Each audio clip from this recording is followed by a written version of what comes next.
और अब आज के दिन की सबसे विशेष बात, आज कार्तिक शुक्ल पक्ष की एकादशी तिथि, दिन बुधवार है। एकादशी तिथि आज पूरा दिन पार करके कल सुबह 5:11 तक रहेगी।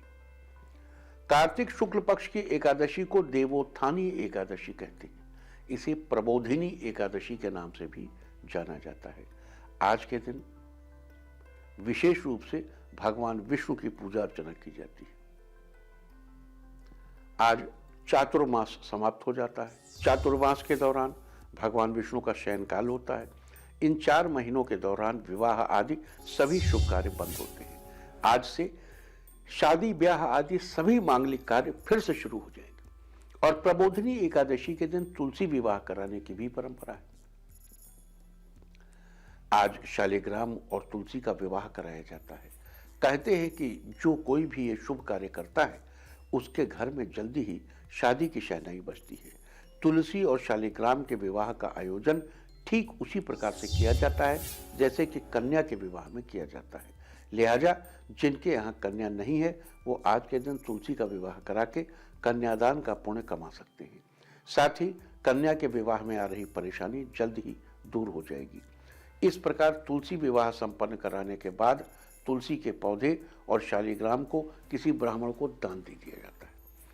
तुलसी विवाह के साथ ही आज के दिन किन विशेष उपायों को करके आप अपनी शादी को सफल बना सकते हैं, अपने विवाह में आ रही परेशानियों को दूर कर सकते हैं और अपने जीवन को खुशहाल बना सकते हैं, आज हम इसकी चर्चा करेंगे। और उससे पहले बात आज पढ़ने वाले योग और नक्षत्र की। आज पूरा दिन पूरी रात पार करके कल सुबह 7:34 तक सिद्ध योग रहेगा। इस योग के दौरान कोई भी कार्य शुरू करने से उसमें सफलता जरूर मिलती है, चाहे फिर वो बिजनेस से रिलेटेड काम हो या पढ़ाई से रिलेटेड हो। आज शाम 6:20 तक रवि योग रहेगा। इस योग में कोई भी काम करने से आपको सफलता जरूर मिलेगी, चाहे वो आपका कोई सरकारी काम हो या फिर कोई पुराना काम हो जिसे आप पूरा करना चाहते हैं। साथ ही शाम 6:20 तक उत्तरा भाद्रपद नक्षत्र रहेगा। 27 नक्षत्रों की श्रेणी में उत्तरा भाद्रपद 26वां नक्षत्र है। उत्तरा भाद्रपद नक्षत्र का संबंध नीम के पेड़ से बताया गया है और इसकी राशि मीन है। साथ ही उत्तरा भाद्रपद नक्षत्र के दौरान जन्मे लोगों को नीम के पेड़ को, उसकी लकड़ियों को, उसकी पत्तियों को या उसके फलों को भी किसी प्रकार का नुकसान नहीं पहुंचाना चाहिए और न ही किसी इस्तेमाल में लेना चाहिए।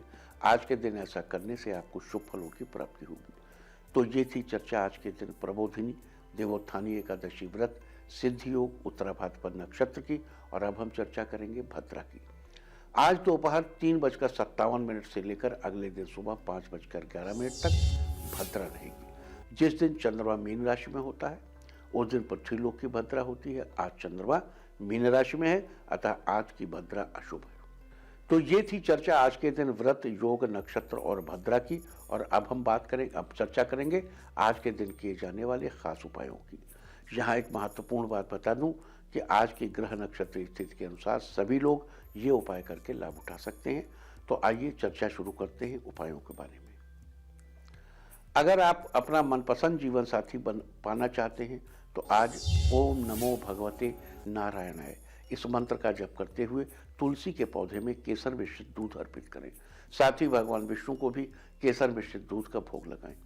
आपके जीवन में किसी प्रकार का संकट न आए, आपका जीवन बिना किसी रुकावट के चलता रहे, इसके लिए आज शाम के समय तुलसी के पौधे के नीचे घी का एक दीपक जलाइए। संभव हो तो गाय के घी का दीपक जलाएं और तुलसी के पौधे को प्रणाम करते हुए अपने अच्छे जीवन के लिए प्रार्थना करें। अगर आप अपने दाम्पत्य संबंधों को सुखमय और मधुर बनाना चाहते हैं तो आज तुलसी के पौधे में श्रृंगार का सामान चढ़ाकर उसकी पूजा करनी चाहिए और पूजा के बाद सारा सामान किसी सुहागिन महिला को भेंट कर देना चाहिए।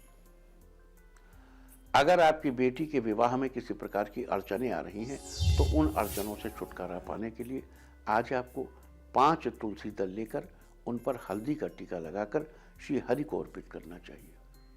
और अगर आप अपनी संतान के दाम्पत्य जीवन को बेहतर बनाना चाहते हैं तो आज आपको भगवान विष्णु और तुलसी के पौधे की विधि पूर्वक पूजा करनी चाहिए और भगवान को इलायची का जोड़ा अर्पित करना चाहिए।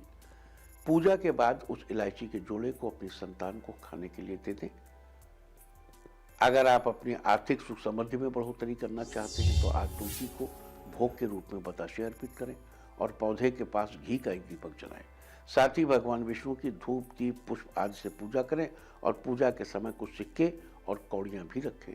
जब पूजा समाप्त हो जाए तो उन सिक्कों और कौड़ियों को संभाल कर अपनी तिजोरी में रख लें। अगर आप अपनी नौकरी में अच्छी आमदनी पाना चाहते हैं तो आज भगवान श्री विष्णु को हल्दी का टीका लगाएं और तुलसी दल से उनकी पूजा करें। पूजा के बाद हाथ जोड़कर भगवान से प्रार्थना करें। अगर आप अपने जीवन में सौभाग्य को बनाए रखना चाहते हैं तो आज तुलसी के पौधे पर लाल चुन्नी चढ़ाएं और भगवान श्री विष्णु को एकाक्षी नारियल अर्पित करें। अगर आप अपनी जिंदगी में भरपूर ऊर्जा बनाए रखना चाहते हैं तो आज आपको तुलसी के पौधे की जड़ के पास एक पीले रंग का कपड़ा रखना चाहिए और तुलसी जी को मिश्री का भोग लगाना चाहिए। भोग लगाने के बाद बचे हुए प्रसाद को परिवार के सब सदस्यों में बांट दें और वहां रखे पीले रंग के कपड़े को अगले दिन ब्राह्मण को दान कर दें। अगर आप अपनी जिंदगी को हमेशा खुशहाल देखना चाहते हैं तो आज आपको आटा भूनकर उसमें शक्कर मिलाकर पंजीरी का प्रसाद बनाना चाहिए और उसमें केले के टुकड़े और साबुत तुलसी की पत्तियां भी डालनी चाहिए। अब भगवान विष्णु की विधि पूर्वक पूजा करें और उन्हें इस प्रसाद का भोग लगाएं। इसके बाद बाकी बचे प्रसाद को परिवार के सब सदस्यों में बांट दें। अगर आप हर क्षेत्र में कामयाब होना चाहते हैं, जीवन की बुलंदियों को छूना चाहते हैं तो आज भगवान श्री विष्णु की मूर्ति और तुलसी के पौधे की पूजा करके उन्हें मंदिर में दान कर दें। अगर आप शादीशुदा हैं और आपकी शादीशुदा जिंदगी में कुछ परेशानी चल रही है तो आज आप दोनों को मिलकर दक्षिणावर्त शंख में जल भरकर भगवान श्री विष्णु को अर्पित करना चाहिए। साथ ही मंदिर के प्रांगण में या किसी बाग बगीचे में तुलसी का पौधा लगाना चाहिए। तो ये थी चर्चा आज प्रबोधिनी एकादशी, सिद्धि योग, उत्तराभाद्रपद नक्षत्र और भद्रा के बारे में। और आज के दिन आपको विभिन्न शुभ फलों की प्राप्ति के लिए कौन कौन से उपाय करने चाहिए, आज हमने इसकी चर्चा की है। उम्मीद है कि आप इन उपायों को अपनाकर फायदा जरूर उठाएंगे।